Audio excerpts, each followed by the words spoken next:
My name is Damon Ryan. When I first started with the club, I showed up at one of the events as a guest. I showed off 3 modulars and one little base plate that had the waterfall fountain and the temple. Everybody at the show liked it, so I just started getting bigger and bigger. So over the years, I just keep adding on to it because I don't have to really think when I build to do it. It's more just kind of mindless building, but looks great in the end. This plate right here met its fate Wednesday night, getting ready for the show. I guess my favorite part would have to be, I'd say, the waterfalls coming down through there, working towards the beach. I'm going to have a guy surfing the big O Batman surfing with this can of bat shark repellent, but I figure I got 20 more base plates until I get to the beach. So yeah, even the size of this currently is just massive. Do you know how tall and wide this is right now? 60 inches deep, 75 inches long. I think it's 5.5 feet from the top of the temple to the lowest spot. So when I did the first event with the club, most people's large-scale builds were on an X, Y axis, and I wanted to get that Z effect in there. So is there, in your mind, is there kind of a storyline happening here as you make your way up, possibly to like the temple, or is it just kind of adding on more waterfalls and base plates? So with the temple, it always makes me think of Kung Fu Panda with Po stairs. So that's where all the stairs came in, just because I figured, hey, it's going to be a lot of stairs. And it's just basically just scenery. It's like I just have fun doing it and had a goal. I thought it was going to be a little bit smaller by the time I made it to the beach, but unfortunately it doesn't quite happen sometimes when you build. So what types of pieces have you used to build up here? You've got a lot of like rock pieces in there, or what types of bricks and things have you used to get this height? Yeah, I use so mostly 2x4s are probably going to be one of the pieces that I use the most, just for all the support in the back and underneath. Every time I hit a pick-a-brick wall, I'm always looking for dark stone gray anything, and basically will buy out whatever they have. The blue I've been fortunate on and getting it at a pretty decent price. So then some of the other details here, I mean, right here I see Jack Sparrow going over the waterfall. Oh, it's Lego. You got to be silly with it. You got to have fun with it. I mean, I don't want to be too serious with the build. So No, that's great. How do you do vegetation then? Because that's obviously something that catches your eye with this build. There's trees, there's smaller plants, there's so much greenery and vegetation around here. What's your approach to that? I played around with it just over time. I mean, like the palm trees that are actually big and bushy. That was like 2 months in the work to figure it out, because every palm tree I ever came across, they were always flat. I saw ones with the grass on the bottom, but then they were flat. And it was like, there has to be a way to get that curve on there, and finally figured it out. I've broken them apart a few times today to show people how I did it. And I mean, I would have to say that's the thing I'm most impressed about, is I actually made palm trees that look like palm trees.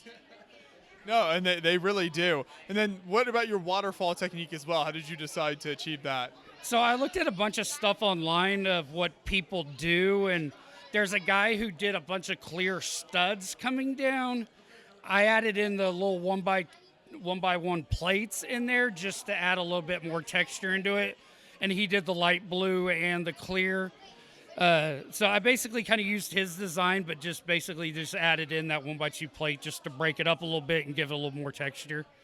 One thing that's so cool about layouts like this is it goes so low from the floor all the way up, and so kids will pick up on things that maybe adults who are taller don't see at first. So as different people walk up to the build, what are some of the things they react to? A lot of the adults will notice the higher stuff, so I've had adults lifting kids all day long. So that's the unfortunate side when it comes to kids viewing something like this.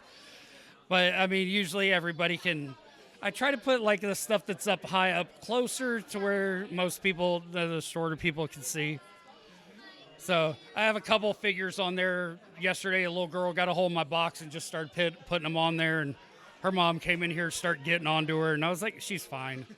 So I've left some of them down there, like the Star Wars figures, and hey, she put Scooby-Doo there and then put a hot dog in front of him. I was like, hey, that's clever.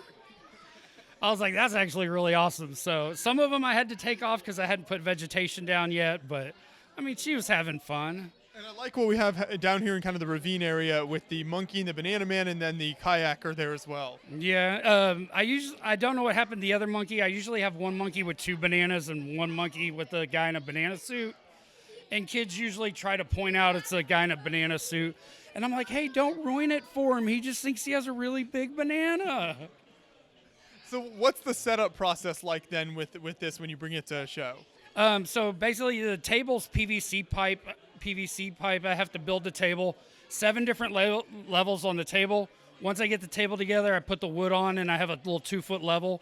As long as everything's within the bubble, I'll start putting it on. And then I'll have to shim here and there.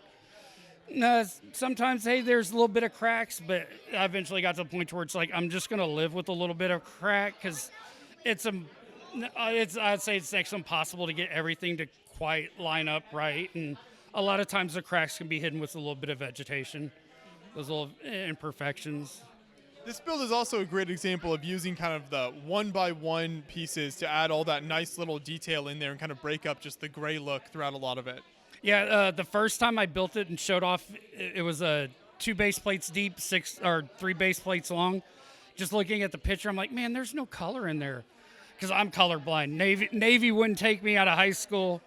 So then it eventually got to the point where it's like, I'm just going to start sticking color. I don't quite see it as the way it is because I called something blue early and the girl's like, no, that's purple. I'm like, okay, it is purple, I guess.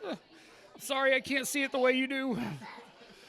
But you still managed to put together a really, really fantastic display here. So any final minifigures, little scenes you want to point out here? I would have to say the one people don't really notice is I have the 3 bears from Brave hidden right up over here in the little river area.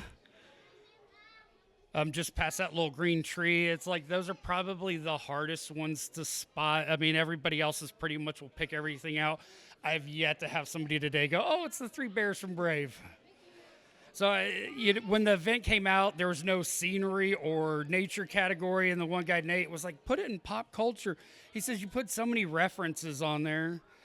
I mean, it's every Doctor Who, Angry Birds, Frozen, Moana, Ninjago, Jurassic Park. Just Something for everybody. Yeah. Yeah, well, fantastic layout. I'm so glad you've continued to add to it and even have plans for the future. So hopefully we'll see you with the additional builds on in the future. Thank you. Yeah, I'll be here in 4 years with the extended version of it. So Perfect. Keep up the good work. Thank you.